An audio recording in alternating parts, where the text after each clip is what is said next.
कटकर स्वाभिमान आउ अधिकार विषय मु उठेली जो स्टेट ट्रांसपोर्ट अथॉरिटी कटक रे अच्छी राज्य परिवहन प्राधिकरण बा एसटीए कार्यालय ताकू जहाँ आम खबर पाइलु गोटे मीडिया माध्यम रे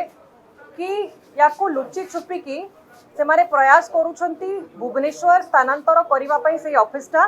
काले कटकवासी जानिदेवे विरोध करिवे लुचालुची रे तांकर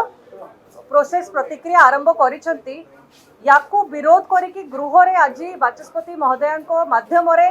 मंत्रींकर दृष्टि आकर्षण करिली। प्रश्न होउची कि एटा कहा स्वार्थ रे एई भली निष्पत्ति नौछंती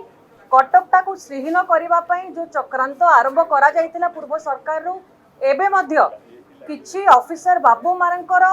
गोटे कंफर्ट पाई से माने कटक को जिबे नाही आ भुवनेश्वर स्थानांतर करूछंती तो कहार स्वार्थ पई एई भली निष्पत्ति निया जाउची याकू घोर विरोध करा जाउची। कटकवासी याकू बिल्कुल बर्दाश्त करिवे नाही कटक को बिल्कुल भी आपण श्रीहीन करिवार कोनोसी चक्रांत करंतु नाही। तो गृह भितरे मु मंत्री को स्पष्टीकरण मागिली कि तुरंत ये प्रक्रिया को रोक करा जाओ आउ हाउस भितरे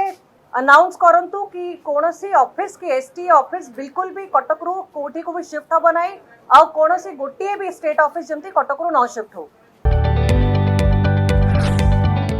जदि आपंक आम भिडी भल लगा तेब आम चैनल को लाइक शेयर और सब्सक्राइब करने को जमा भी भूलु नहीं।